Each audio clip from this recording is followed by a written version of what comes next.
Hey guys, I think we have good number of folks already on the webinar, so that we can start, right?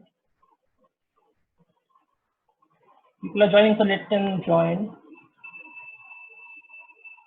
So thanks a lot for taking out time to join this webinar. Some of you may know that we have been having these webinars for a couple of years now. The idea has been that a lot of really good work in AI, machine learning, deep learning is happening across startups, across companies. So we just wanted to have a forum where the good work being done across companies can be shared with each other. And this can be a learning opportunity for both the companies, the students, and the entire ecosystem can just grow along with that.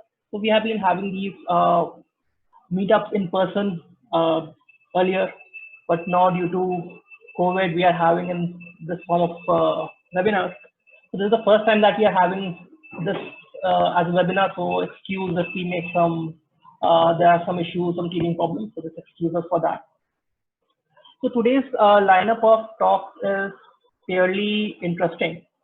So we are going to talk about uncertainty in deep learning. So that is one problem that we have been dealing with at our company for some time. We have been trying to solve it for some years. So that's one of the talks. The other is going to be about interpretation of NLP models. So that's also a very interesting topic because we have been previously discussing a lot about interpretation of computer vision models. So some of the talks previously have been on saliency maps and other techniques just to figure out what's happening on computer vision models. So it's the first time we are looking at the same approaches or what similar approaches can be used for interpretation of NLP models. So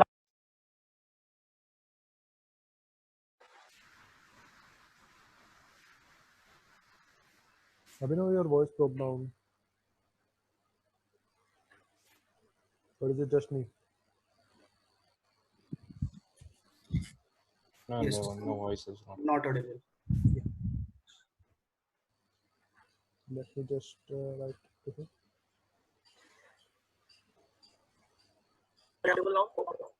yeah, yeah. So the last talk is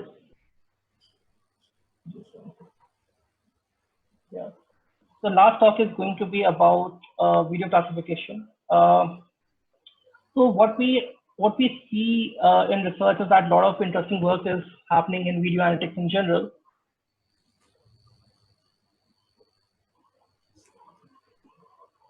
So we see that a lot of good work is happening in video analytics in general, but also we find that even there are issues in understanding and how to really do in basic video classification, right? So we'll have Vaibhav from our team just talking about basics of video classification. So just to have clear understanding here within basic video analytics, what are the mistakes that people make often and how we can provide to people. Yeah. So I think let's start the first, as I said, the first discussion. Oh, before that, quick house rules. Just make sure that everyone else is on mute. I'll also go on mute. Just make sure that everyone else, apart from the person who is speaking, is on mute. Feel free to add questions on the chat. After the call ends, we'll just take up those questions on chat, and then we can also kind of unmute for that while and ask questions.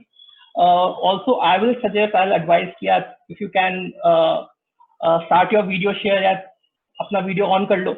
It will be good for us to see some faces. Everyone is kind of held up in their own homes, unable to meet people. So I think it might be a good idea to see faces. Right? So I think let's start. So the first we have Kunal. Kunal is a student of IT Delhi. He has been working with us for some while. As I said, the problem that he's working on is very interesting. I think better than me, let me just hand over floor to Ravikant for 2 minutes. So just to give good context of the problem, and then Kunal can take it from there. Yeah, Ravikant, and then Kunal.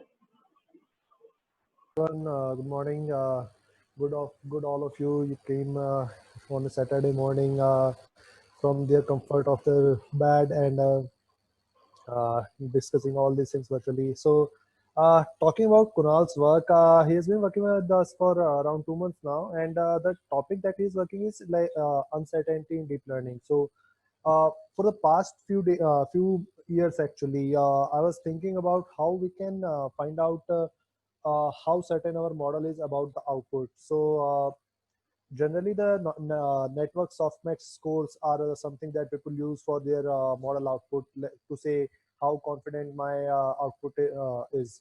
But that's not really the story. To say whether the given output is actually think in this way, network basically gives multiple outputs. It is bound to give one output. If it's a classification network, it will be giving one output. But what if I passed an image of a, let's say, person to a cat and dog classifier? It will be classifying it into one of them, right? So this is just a simple example to say the output that a network gives, especially in the production, uh, might not be the actual input that the network was trained on. So this is where these uncertainty models help us. Since as we were deploying to many production scenarios, we were facing this issue that the inputs dramatically change.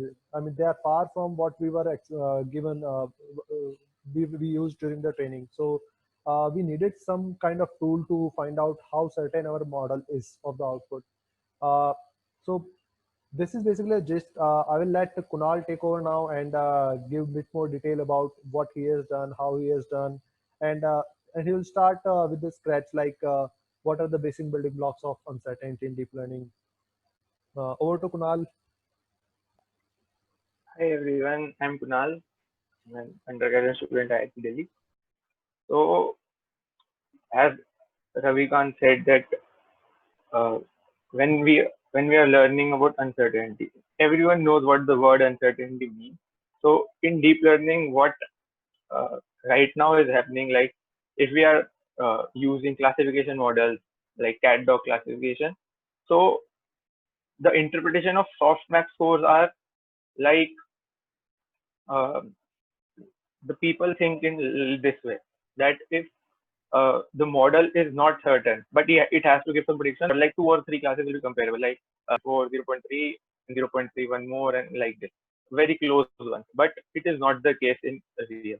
The model is very confident generally about. So if like I'm using a cat dog classification and I give it a picture of a tiger or a horse, it can still give a very high softness score with guessing anything. Generally, tiger will be classified into cat because they have some similarity, but these two will be outputted with very high softness scores. So, but this is not the case generally. So let's start.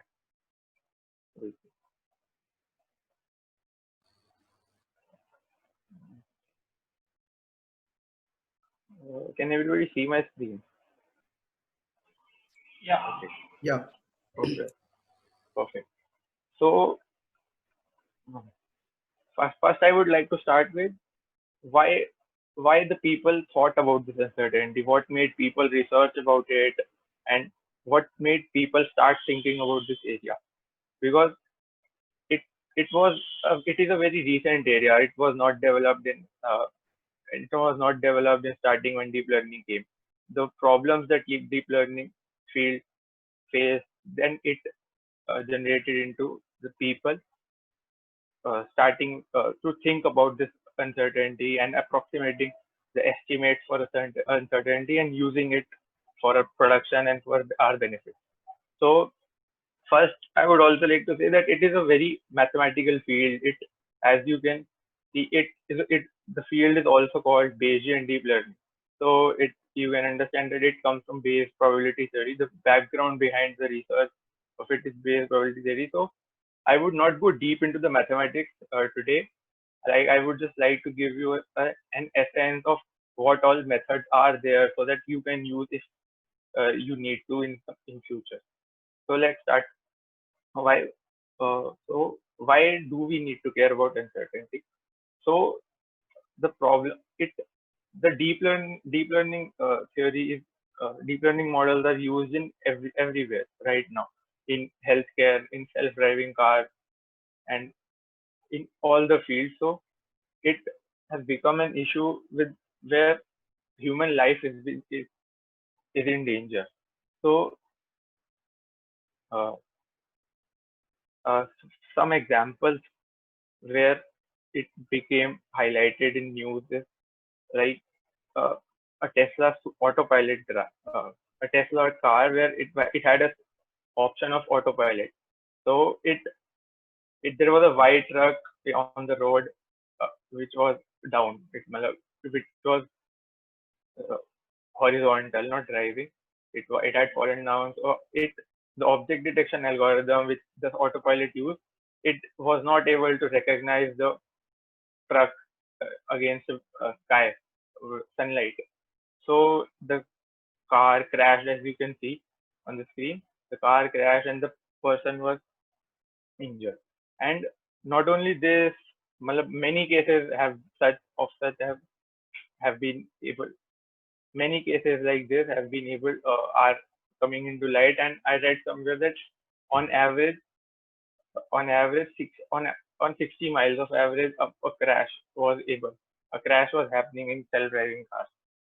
Another example of such uh, disaster was Google Photos identified two African Americans as gorillas.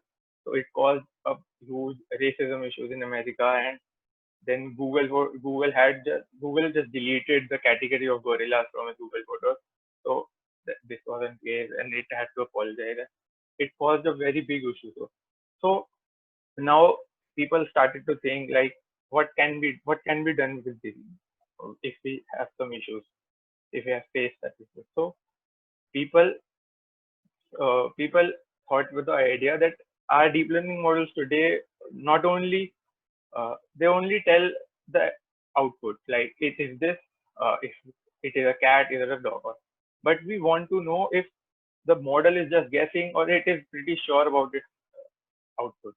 So if the model can tell us that the mod it does not know, it is just it uh, it thinks that this will be the output, but it is not sure, it has some uncertainty behind it.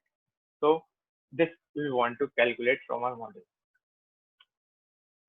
So I would like to start with the types of uncertainty, and then I'll understanding the uncertainty will help us. So the types of uncertainty, there are two types: epistemic, it is also known as model uncertainty, and aleatoric uncertainty, which is also known as data uncertainty. And aleatoric uncertainty can further be classified into homoscedastic and heteroscedastic. I'll explain them both in detail. So the epistemic uncertainty is uncertainty due to lack of knowledge or lack of data, because we cannot have all the data in the world. So there will be some uncertainty behind it, because we are just using the data for the training data that we have. We are just using that, so we cannot understand the working of whole world from this data. So there is some uncertainty due to that, but if we have enough data, it can be reduced, and the more the data, the less the epistemic uncertainty, and it can also help us to collect more data where the epistemic uncertainty has high, so that we can benefit from it. So as as you can see in these graphs below, the dotted blue line, we have data till dotted blue line. We don't know anything about the data extending beyond the dotted blue line. Now let's say the X star point, the dotted red line, we have to output the information about this X star. So our deep learning model will interpret something and it will give some output, and it does not know but it generally it will just give the mean around it. So what we want to know is that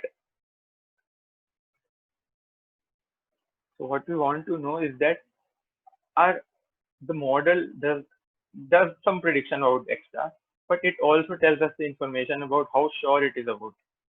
So this is the main epistemic uncertainty.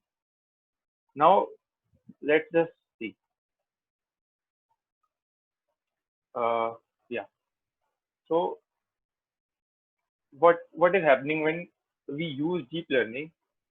The main thing is that we are approximating a function that can give us any output due to any input, right? We have some parameters, the matrices, the weight and bias matrices, and we are approximating a function, the best function that we can approximate, so that we can give some output when an input is given to the model. So as you can see, there can be, we have some data points, and there can be many functions that pass through data points, all these data points. There can be many functions of this because it is a very complex function. It's not like we are uh, estimating a linear or that. There can be many various functions. So now we don't know which function should we take. So, and our deep learning model estimates one of these functions, uh, and you also know that if you have used deep learning in the past, so you also know that based on random initialization, it always learns some other function.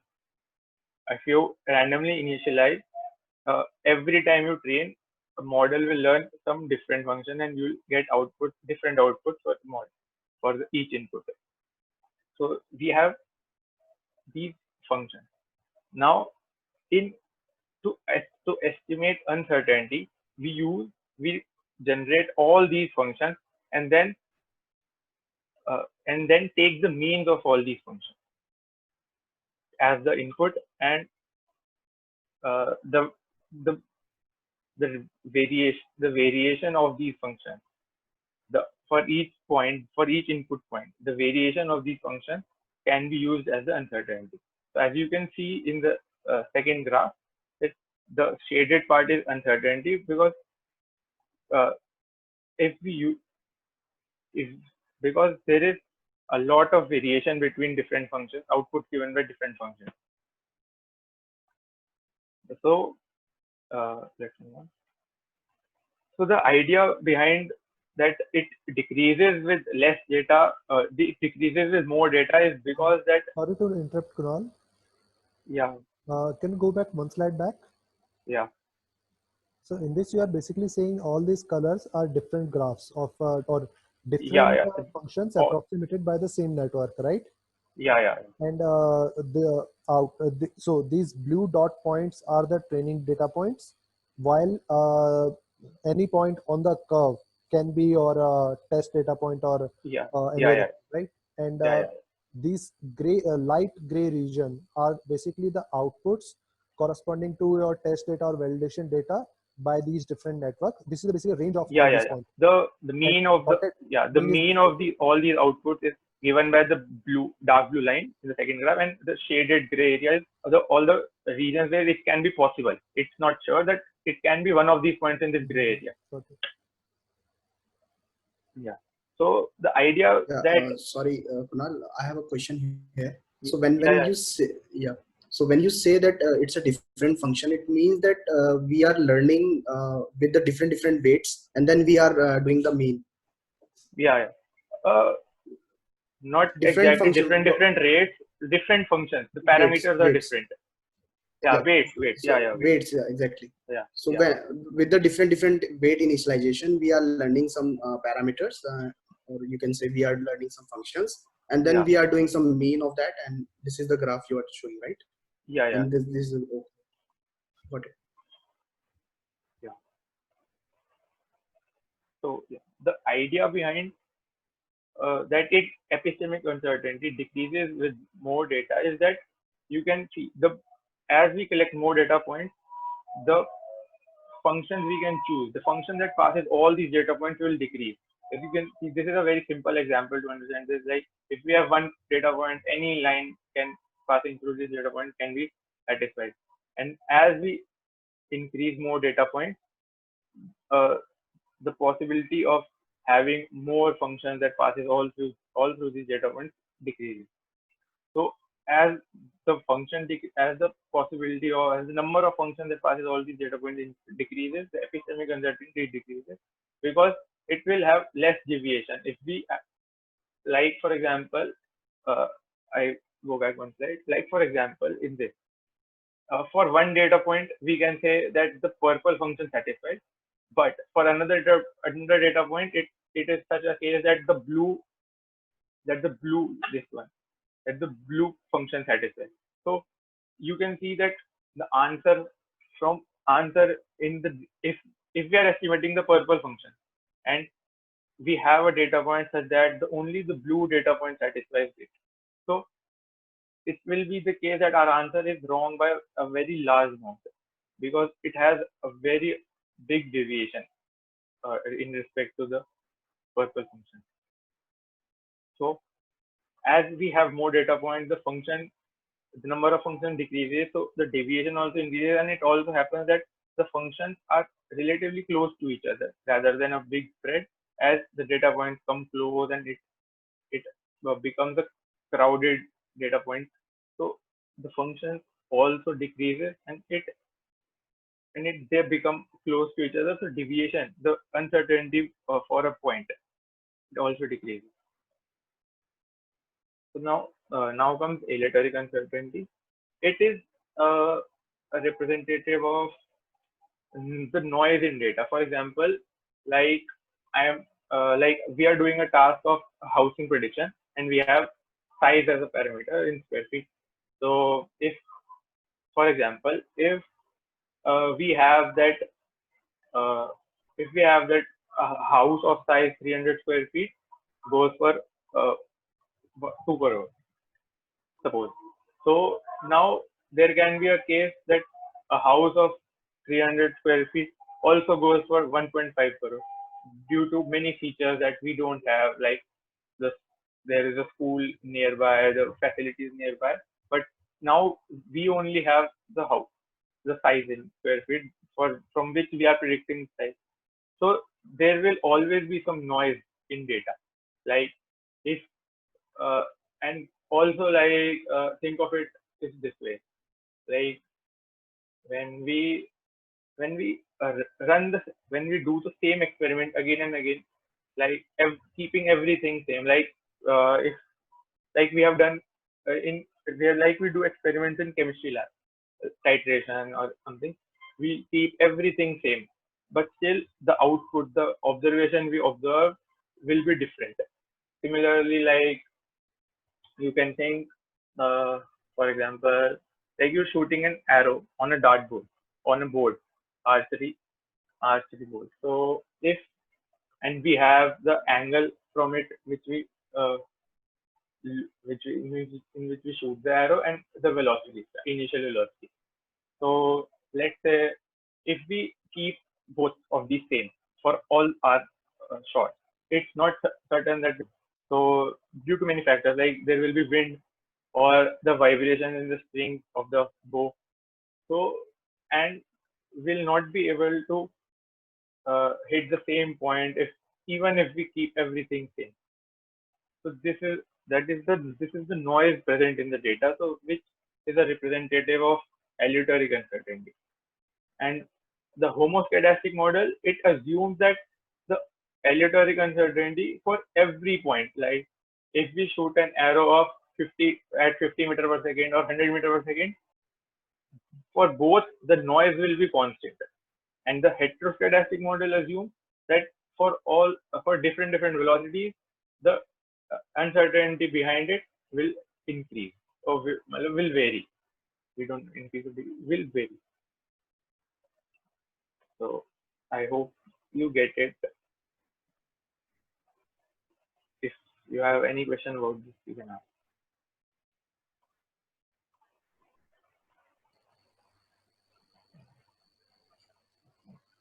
So as you can see, this is the noise. Like in the graph, in the right side of the graph, you can see that as we move a little to the right, our prediction becomes so positive. If we assume this as an x-axis, see this point. If we move just to the right of it increases so much. So this is the noise I was talking about. That uh, we just move to the slight neighborhood of any point, and then the then the output is very different. This is the noise. So like this, if we assume homoscedastic model in this, we are not able to cover whole area.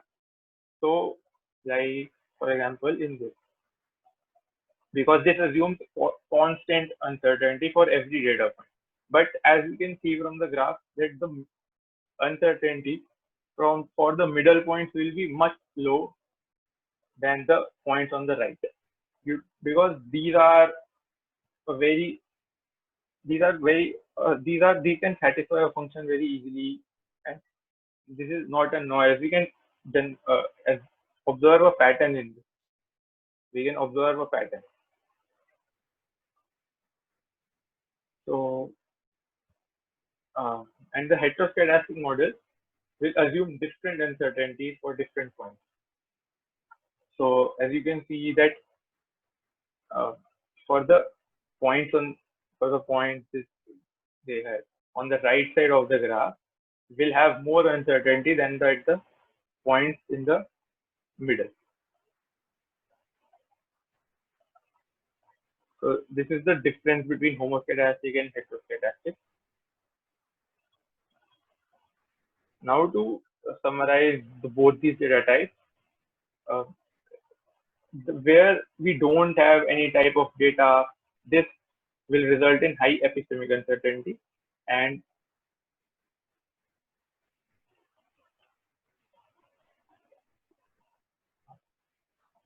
where we don't have any data for training, so these will be the regions where we have high epistemic uncertainty.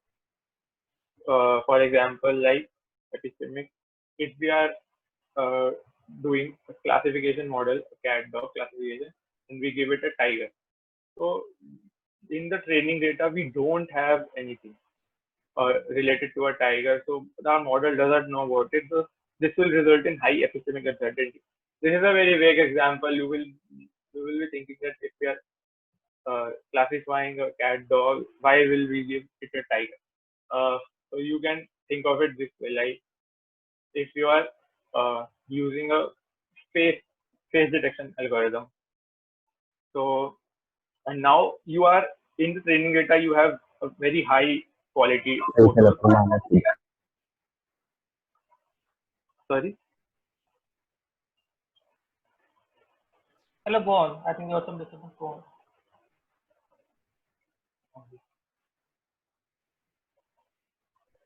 So, as I was saying, we are using a face detection algorithm, and if in training data we have a very high quality photos, high HD photos, or very high quality, and then suddenly at test time we face a very blurry photo of someone.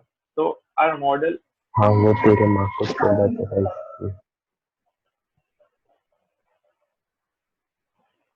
Sorry.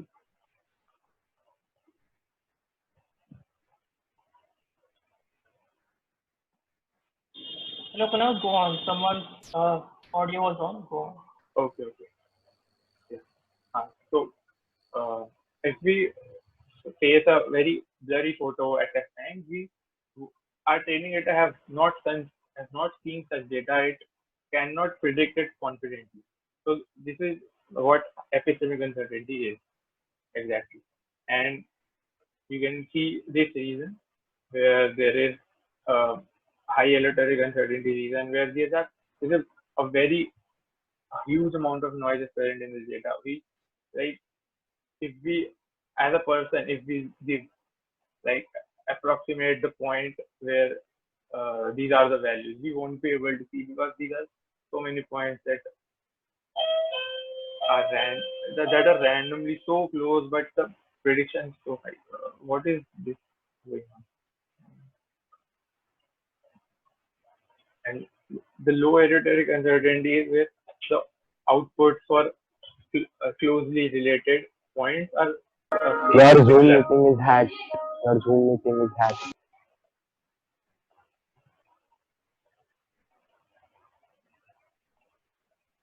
I think again the same issue. Someone's mic was left on. So it's George. Mr. George, yeah, please make sure that your audio is on mute.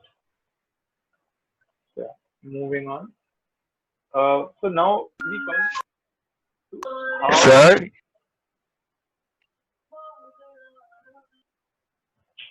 Sorry.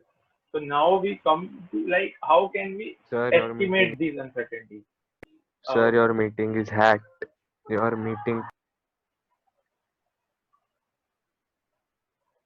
I have removed George. He seems to be a mysterious person. I have removed. So,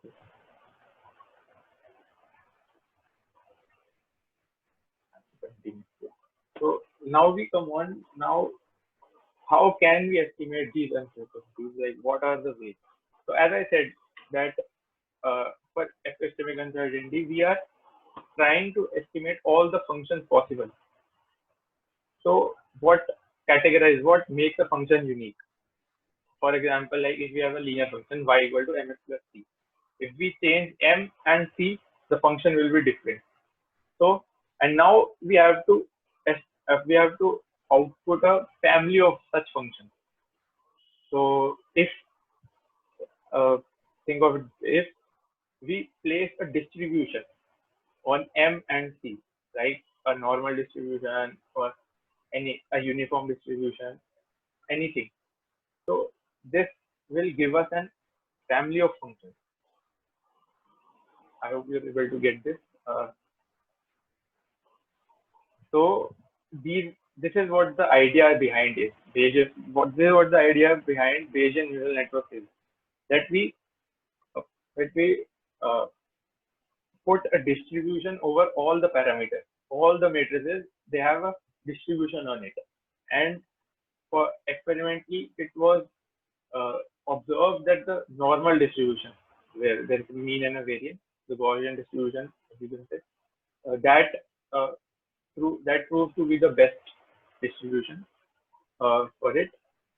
So as this is on the left, it is a normal convolution network where these are values and some values will filter and output is also the single value. Now the input, if this is on the right, is the Bayesian neural network schema. So where we can see that the filters have a distribution on it. It can be any distribution, but we use the distribution that we know, and we also use the same distribution for all the parameters. In real, it can be anything. It can be any distribution and different distributions on parameters, but this is not possible for us to estimate in practical situations because becomes very computationally unstable. So we use Gaussian distribution for the purpose and on all the parameters. And what makes a Gaussian distribution unique is the parameters of a Gaussian distribution, that is two parameters, mean and the standard deviation of it. So, and the output which we get from this is again a distribution over the output, a distribution of outputs which comes from all the possible functions, so that we can estimate the uncertainties and the mean of all outputs of all the functions that we have estimated. So this is one technique called Bayes by backprop, which was the first practical technique available that came. Before it, many researchers brought many techniques, but they were not practically feasible because of some limitations or some time complexity was very high or such reasons.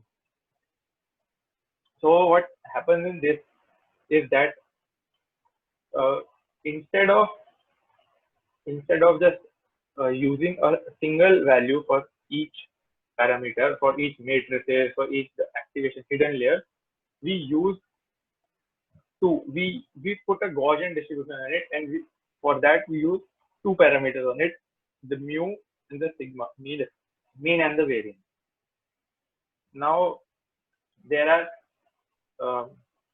so now there are many tricks that have that the researchers have applied to make this practically possible, because uh, so what happened was that now now it became a optimization problem.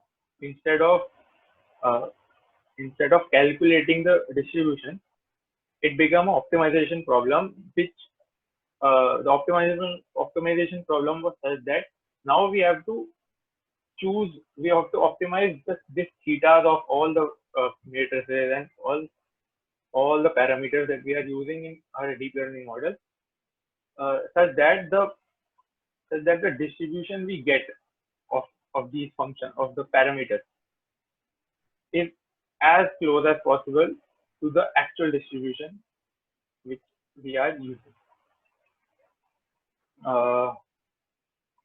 It is a lot because it has a lot of mathematics behind it. So think of it this way, that we are initializing the parameter. We are using parameters. We are using two parameters for every hidden layer, and for each step, when like for there is first hidden layer, we use a parameter for it, mu1 and sigma1, right? So for now, what we pass through the next layer, we don't pass mu alone, we don't pass sigma alone. We pass through it a combination. This is we sample a normal distributed variable epsilon from 0 to 1 for every parameter, and it is a randomly sampled for each step. It will be different. So now we pass on the combination of it, and now think of it this way, that in general, if after many steps, what we are doing is that passing the distribution through the layer. If like if we are after 100 steps of training, we will have many epsilons and many different combinations of mu and sigma. So what we are doing is what's happening is that we are passing the whole distribution through the layer, and then we optimize these mu and sigma through gradient descent, for which formulas were researched and developed. That's another thing. So now leave it for that. You can search it on internet. It will be available, which is not usually required because we use framework, and that happens. That takes care of these gradient descent. So now what the problem becomes? We have a distribution of an output.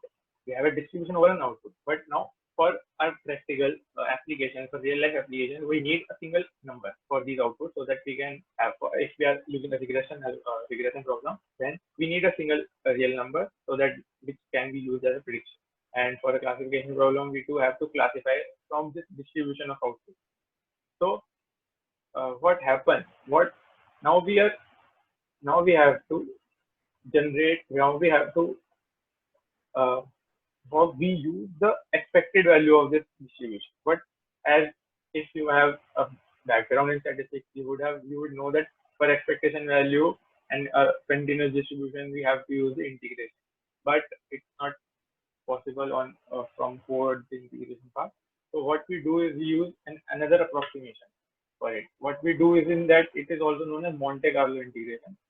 What it is that now, for example, if you have a function and we have to integrate over it, what we do is we generate from A to B. So what we do is we generate t samples from this A to B interval, and then we take the mean of these f of x1, x2, xn, x100, and this we take the sum of these, and this is the whole, and then we take the mean of these, and this is the answer for the integration. It is an approximation that works really well, and if you increase the t from 100 or to 500, it gives a very approximate, very accurate answer, very nearby to the integration.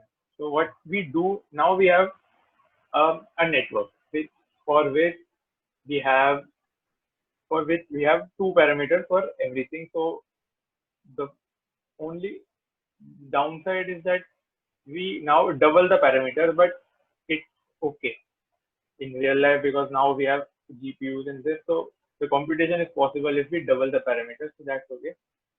So now what happens is that we make T forward passes through the network. So for passing through the network, what we are doing is we are sampling an epsilon from a normal distribution, a 0 to 1 normal distribution.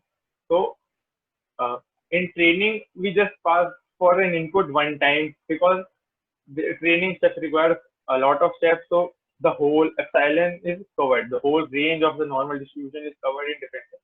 But for test time, for each input, we have to pass it as a distribution. So what we do is that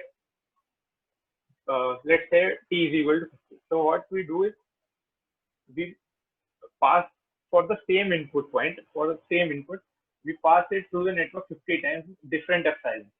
So this is equal to, this is an approximation to passing the whole distribution through it. So now we have a different epsilon for every forward pass. So as you can see, just think of it this way, that a different epsilon is equal to a different function through the model. So you are generating the answer for 50 different functions through it. So this now we have a set of 50 predictions at the last for the output, and then we use this set of predictions to estimate mean and variance if we are using a regression problem, and if we are using a classification problem, there are some other metrics which I'll discuss in later. So this is also known as variation inference through a Bayesian neural network. This whole procedure of making many different forward passes through the network for each sensor. This results in test time being increased to t times what the deep learning model takes. So this is a downside to it, but if we need the uncertainty estimates for very surely, that we cannot, it's not the case that we are able to do it without uncertainty estimates. We need them. So this is a very good one. So now what is another researcher, after the Bayesian neural networks were made, showed that the dropout regularization that we use in the neural network, this is in itself a Bayesian neural network. Why? Because as I said, that we can put any distribution over the parameters of a network. So now in the Bayes by backprop, we put a Gaussian distribution over the network. Now in dropout, what we are doing is we randomly zero the hidden layer, some units of the hidden layer. As you can see there, the cross one that dropout has zeroed them. So this is equal to putting a Bernoulli distribution over all the hidden layers. What's the Bernoulli distribution? It's simple. It is a value which is like if the hidden layer has some value x. So it is a value x with probability p, and with it is 0 with probability 1 minus p. So it is equal to putting a Bernoulli distribution over all the parameters of the network. So it is in itself a Bayesian neural network, and a researcher proved it. So now we have a Bayesian neural network in dropout. This is a very popular method, and this was a method that is used in the current industry because it does not need our models to be changed. We already use dropout in our current model. Now what we do is again we have to make variation inference through the output to get the distribution of the output.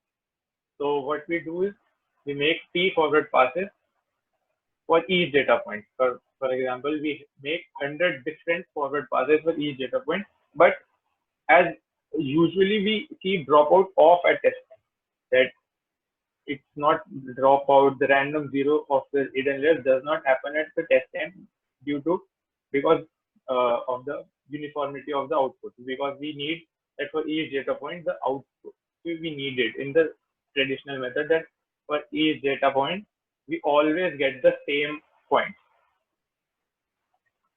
So now we keep dropout on at test time. still happens at test time, and we make t forward passes different. So idea behind this again is this. Now, uh, in each pass, in each forward pass, different hidden units get cancelled. So this can be approximated as that a different function is being used for each forward pass. Now we get t outputs for each data point, and again we can use the set of predictions for calculating the final prediction as mean and uncertainty measure. Now comes modeling alloteric uncertainty. This is relatively easy to modeling epistemic uncertainty.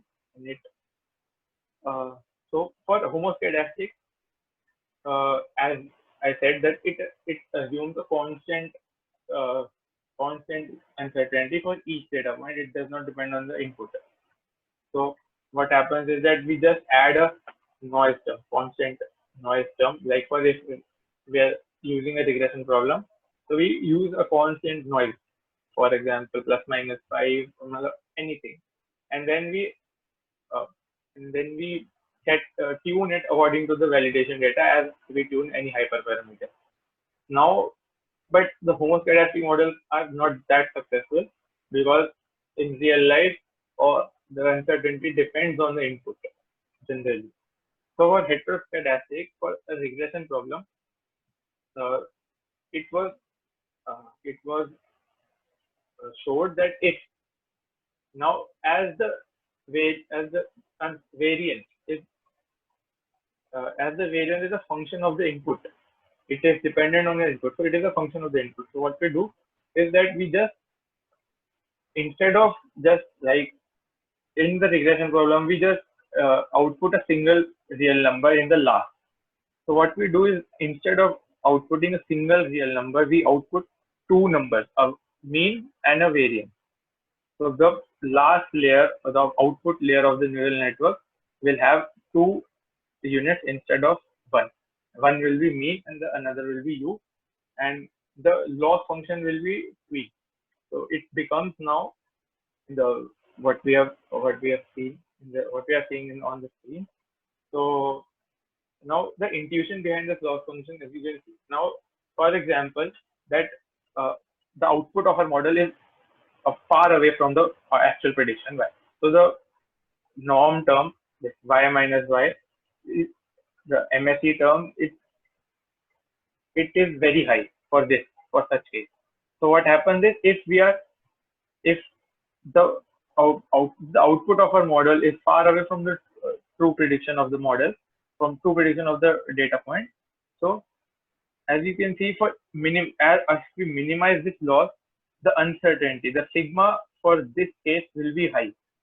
And if we are close enough to the true data point, then the sigma will be low on minimizing this loss. And the log sigma square term is that so that the sigma does not become infinity. If this term is not there, then for all the points, sigma will be very high, and it's of no use.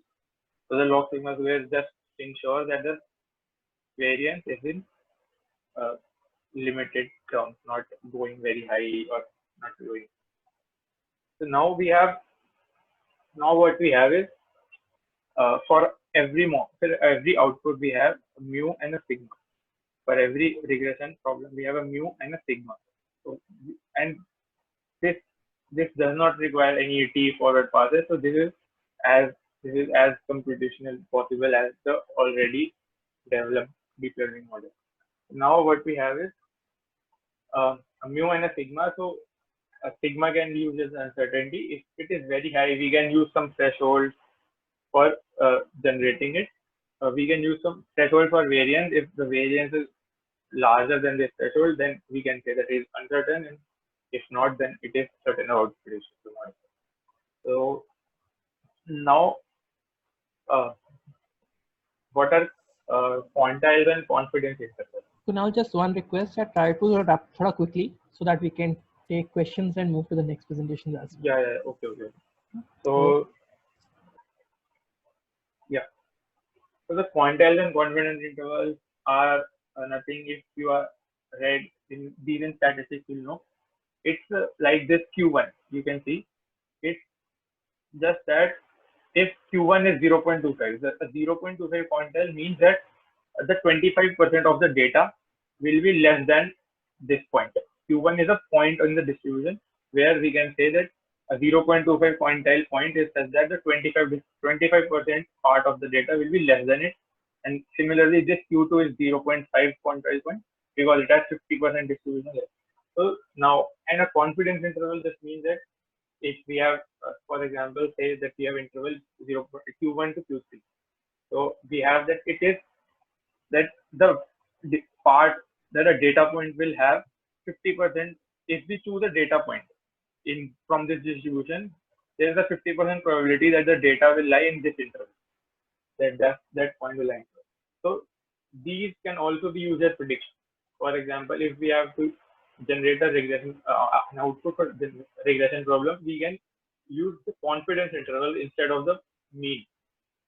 If these can be used, if like for example, we must know that the maximum point, the maximum value that it can take, so that we can generate accordingly in some real life application, or minimum, so this we can have this. Now comes another technique that is used for as an aleatoric uncertainty measure is quantile regression. And these quantile regression is that we, instead of generating a mean value for the prediction, we generate a quantile value, which I described before. That if it takes a Q as an input, and this is a Q quantile. Like if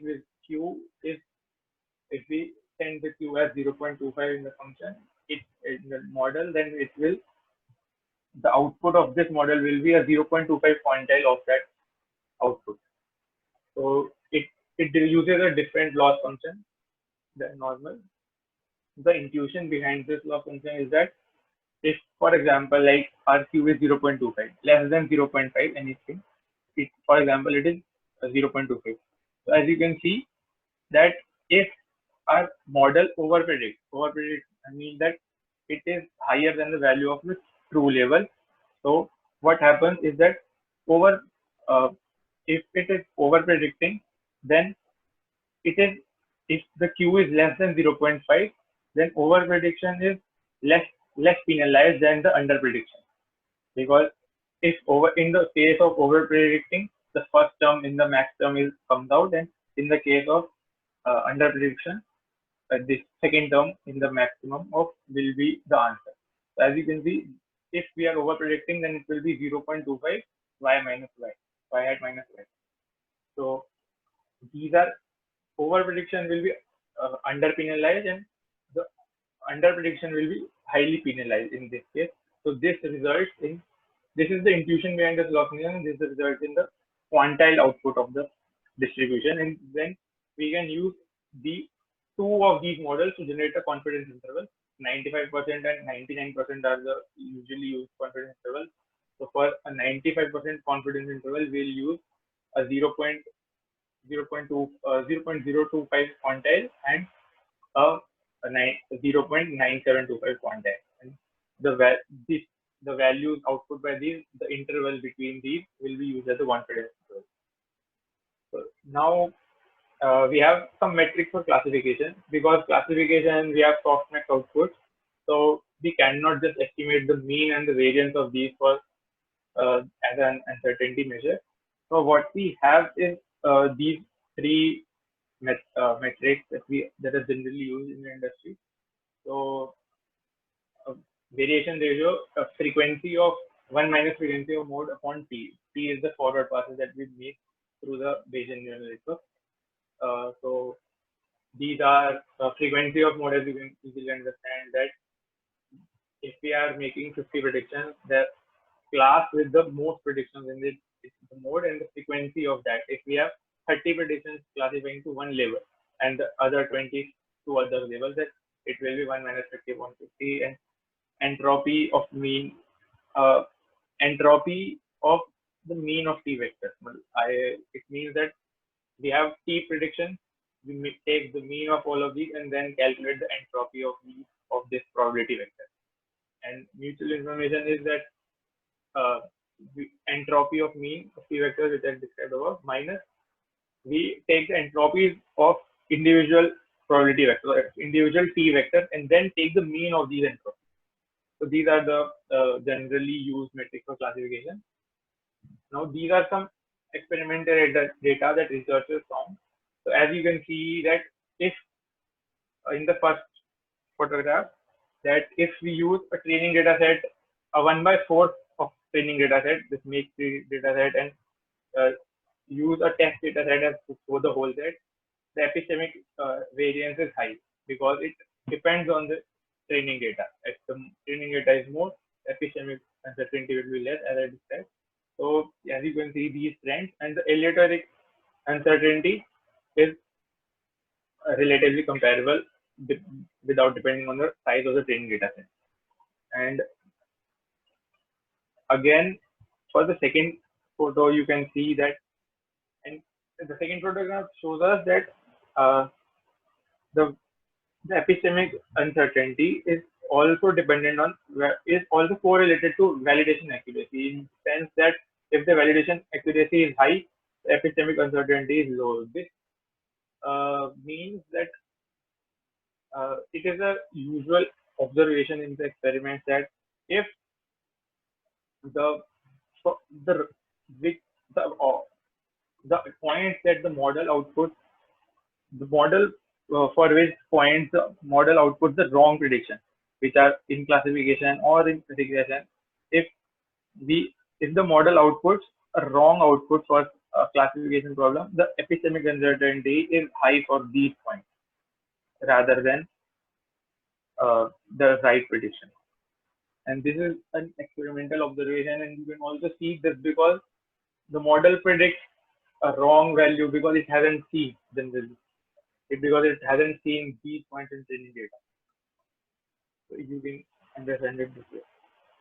Now, this is the result of my own experiment. After studying all these, I tried to do it with I tried to do it myself, and I trained a small convolution network for an MNIST data set, which is the handwritten base.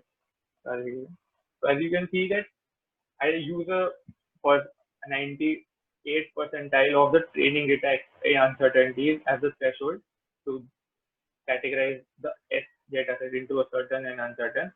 As you can see that only 34 predictions instead of 200 that we have generally, that was generally observed. It only the 34 test points will be passed as certain and incorrect.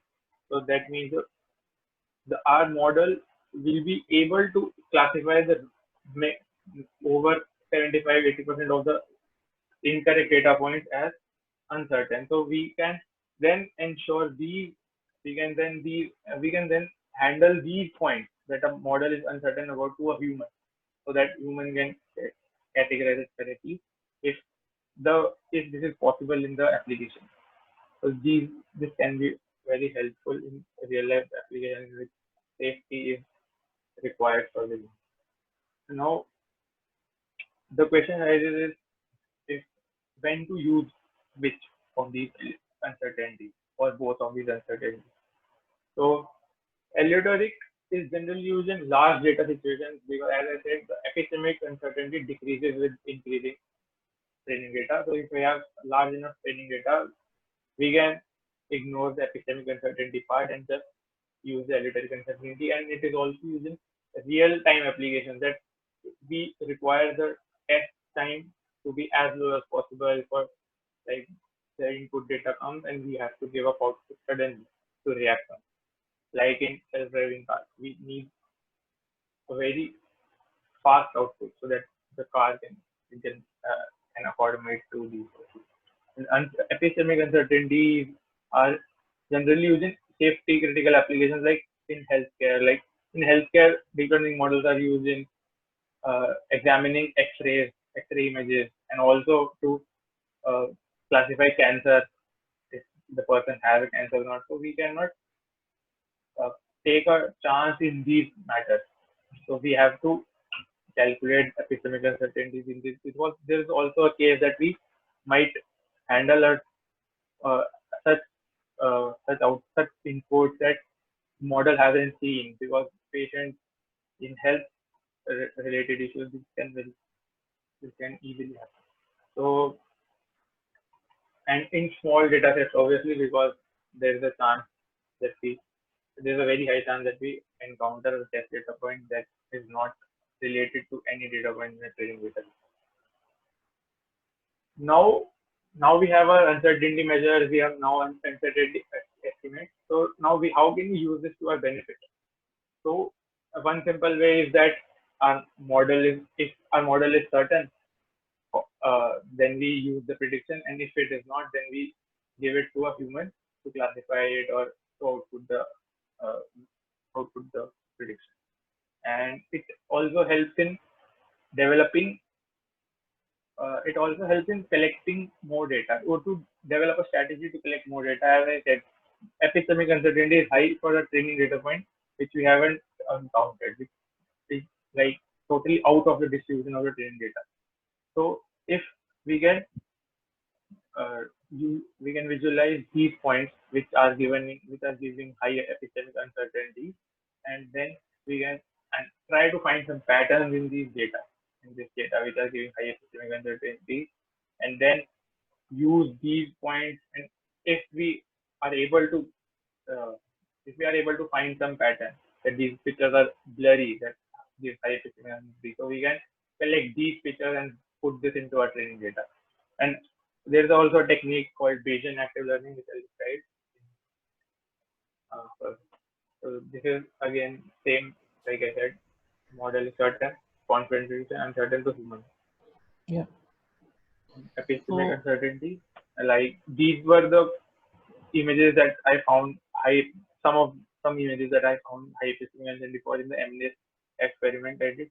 So as you can see, these are some relatively different, which were not present in the training data when I checked. There is not a hole in this state here, and it's very blurry, and like these distinct patterns I was able to find. Now, what is Bayesian active learning is that So Kunal, in many let's pause. I think यार काफी time हो गया है. this is So just that last slide. अच्छा ठीक है. Okay. Last. So what is Bayesian active learning is that in many real life applications, you are not able to find a data set on the internet, a labeled data set. So what you can do, like if we are trying to solve any problem, we need a data set, but it's not possible to find a labeled data set of this problem on the internet or anywhere. So what we do is that we create our own data set. So human labeling requires a lot of effort.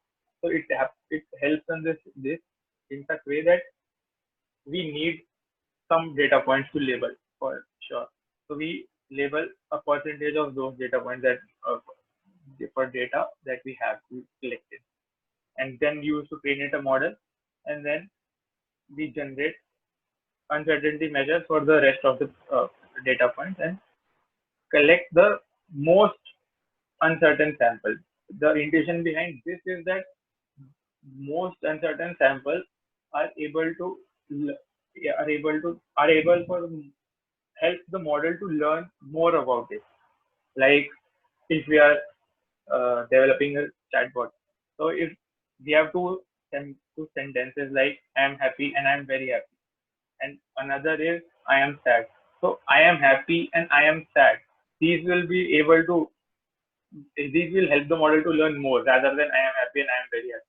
So this helps us to select the data points, the least data points that will help the model to learn more rather than this. So we have to human level less data points to require high accuracy. So this is the idea behind this. In this way, basically. So now, obviously, this field has some challenges which are there, and some future work, and it is a field which is under very high development. So epistemic uncertainty, as you see, it requires a lot of time at test time. So it is not possible in many real-time applications as of yet. And also the uncertainty estimates are not that accurate. It is also obviously it uses some approximation, so it's not able to give that all the wrong points that a model is to classify it as uncertain. And also the current models that we are using, all those models are not able to be transformed into a Bayesian neural network. So there's a research going on behind what models can be transferred to Bayesian neural network, or creating some new models, new specific models to Bayesian neural network. So that's all for my. I hope you'll be able Thank you, Kunal. Thanks a lot. This was actually a really, really good presentation, because I know this as a problem, because we have been at Sparrosense trying to deal with this for quite some time now. Yeah. It's good to So hear various approaches to try to have solve any these questions? issues. Thanks I a would lot. just like to add one thing. Probably this particular talk was slightly bit mathematical, and probably not all of things would be clear to many of you. Certainly not to me. There are few things that I would like to read further. So we'll probably share the material, the references that Kunal has followed later on, and maybe you can go through them and get in touch with him or us in case you have any doubt later on. Yeah. So any quick question? Anyone has any quick question for Kunal? Yeah, Kunal, I want to ask one thing. Like, it can be a silly question, but I want to ask, like, to summarize all of your talk. So, can I say that we can move towards Bayesian neural network approach, so that it can be easy? Like, ultimately, what we have to do is we have to normally distribute our data, and then the final one, and then we Yeah. have a mean and standard deviation, and we can see the Yeah. variation and all, so that we can be more sure about the certainty of the model, right? Like, to Yeah, just to but summarize. yeah, but as I said, like in many real applications, there is not that much amount of Possible. time that we have to generate the prediction. On the Bayesian neural network, use many forward passes, and to get accurate uncertainty limit, that is usually around 100 to 500. This is a lot of time that we are talking about. Yeah. So it's not yet possible, but the research is going on, and in healthcare it is being used, because there we have time, we don't have, like, Where we have to be more certain, like. yeah. We have to. Okay, got it. So I think let me just now introduce the next speaker. So next we have is Vivek Verma. So Vivek is again IIT Delhi graduate.